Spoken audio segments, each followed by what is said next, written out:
बुझी शमा भी जल सकती है, तूफानों से कश्ती भी निकल सकती है। होके मायूस यूं ना अपने इरादे बदल, तेरी किस्मत कभी भी बदल सकती है। नमस्कार दोस्तों, मैं नायब तहसीलदार सुनील भदौरिया आप लोगों के सामने एक नई बात, एक नई सोच लेके आया हूँ। अभी मध्य प्रदेश पीएससी की नोटिफिकेशन आ चुका है और जो आप लोग पीएससी की तैयारी कर रहे हैं उन लोगों के लिए बहुत ही सुनहरा मौका है मध्य प्रदेश के अंदर अधिकारी बनने का।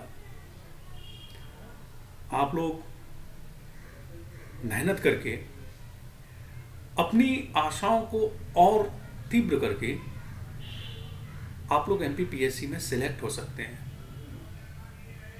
जैसे कि मैंने पहले एक जॉब की, मैं आर्मी से रिटायर्ड हुआ, मुझे सेकंड इनिंग मिली, मुझे मौका मिला और एक सक्षम गुरुजी का साथ मिला। मैं जब रिटायर्ड होके आया था तो मेरा उद्देश्य था कि मुझे कोई साधारण जॉब मिल जाए और मैं अपने परिवार का भरण पोषण कर सकूं। इसी स्थिति में होते हुए मैं जब नए जॉब की तलाश में घूम ही रहा था तो मेरी मुलाकात हमारे सर राजीव शर्मा सर से हुई। उन्होंने मुझे बाय फोर्स ये जो शब्द मैंने आपको बताए, इन शब्दों के जरिए बताया कि तुम तैयारी करो, तुम कुछ कर सकते हो, ज़िंदगी में कुछ बन सकते हो। क्योंकि मैं 16 साल आर्मी से जॉब करके आया था, उन्होंने मुझे हिम्मत दी और मुझे जिस तरीके की उन्होंने सलाह दी, मैं एक बार मना किया कि नहीं सर, मैं ये नहीं कर सकता। तो उन्होंने कहा कि कुछ पाने के लिए थोड़ी मेहनत करनी पड़ेगी और सक्षम गुरु का साथ, जिस तरह द्रोणाचार्य ने अर्जुन को बनाया, जिस तरह चंद्रगुप्त मौर्य के लिए चाणक्य महत्वपूर्ण बन के निकले, ऐसे ही मेरे लिए मेरे गुरुजी श्री राजीव शर्मा जी महत्वपूर्ण बन के निकले। उन्होंने मुझे हर वो चीज़ दी जो मेरे लिए ज़रूरी थी।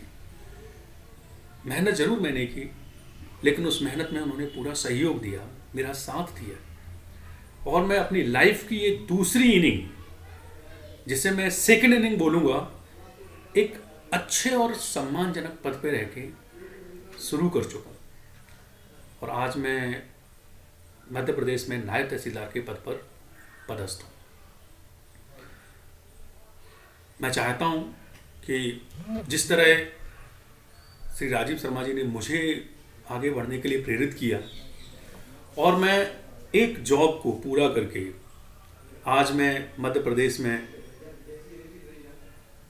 अपने लोगों के बीच में सेवाएं दे रहा हूँ, ऐसे आप लोग भी मेहनत करके, जब मैं कर सकता हूँ तो आप लोग तो मेहनत करके लगातार तैयारी करके अपने आप को इसमें स्थापित कर सकते हैं। बस ज़रूरत होती है एक सही दिशा की, सही रास्ते की, जो रास्ता मुझे मेरे गुरुजी राजीव शर्मा जी ने दिखाया।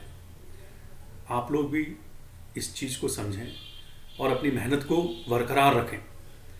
साथ ही साथ कहते ना, समय आता है कभी ऊंचा कभी नीचा, कभी अच्छा कभी बुरा। वर्तमान आपकी तैयारी का समय है।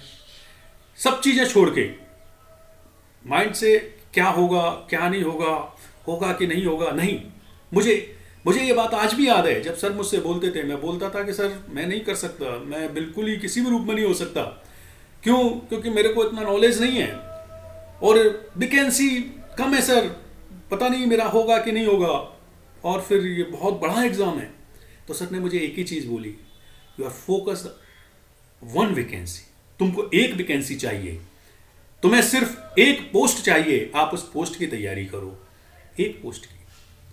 ये सोच के नहीं कि बाकी लोग क्या कर रहे हैं, नहीं, मुझे सिंगल वन पोस्ट चाहिए, बाकी पोस्टों से मुझे कोई मतलब नहीं।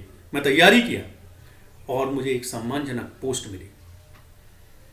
Thanks to Rajeev Sharma sir कि उन्होंने मुझे सही गाइडलाइन दी, सही दिशा निर्देश दिए और सही रास्ते पे चलाया। जब मैंने एग्ज़ाम दिया तो मुझे ऐसा लग रहा था कि जो वो मुझे बोलते थे, जो वो क्लास में या कहीं भी मुझे बताते थे, मुझे ऐसा लग रहा था कि वो मेरे कानों में बोल रहे हैं और मैं लिख रहा हूँ। आई थिंक ऐसे गुरु का अगर साथ सबको मिले तो मैं उम्मीद करूँगा कि हर आदमी आगे बढ़ सकता है सच्ची लगन से और निष्ठा से, जो कि सर ने हमें सिखाया। हाँ, ये ज़रूर था कि जो मैंने सोच लिया था, क्योंकि मुझे जॉब चाहिए, तो जो सर बोलेंगे पूर्ण निष्ठा से मैंने उनकी बात को सुना, समझा और माना। उसका रिजल्ट ये रहा कि आज मैं यहाँ आप लोगों के सामने कुछ बोलने की स्थिति में हूँ कि आप लोग मेहनत कीजिए और आगे बढ़ने की कोशिश करते रहिए। धन्यवाद। आपका दिन शुभ हो।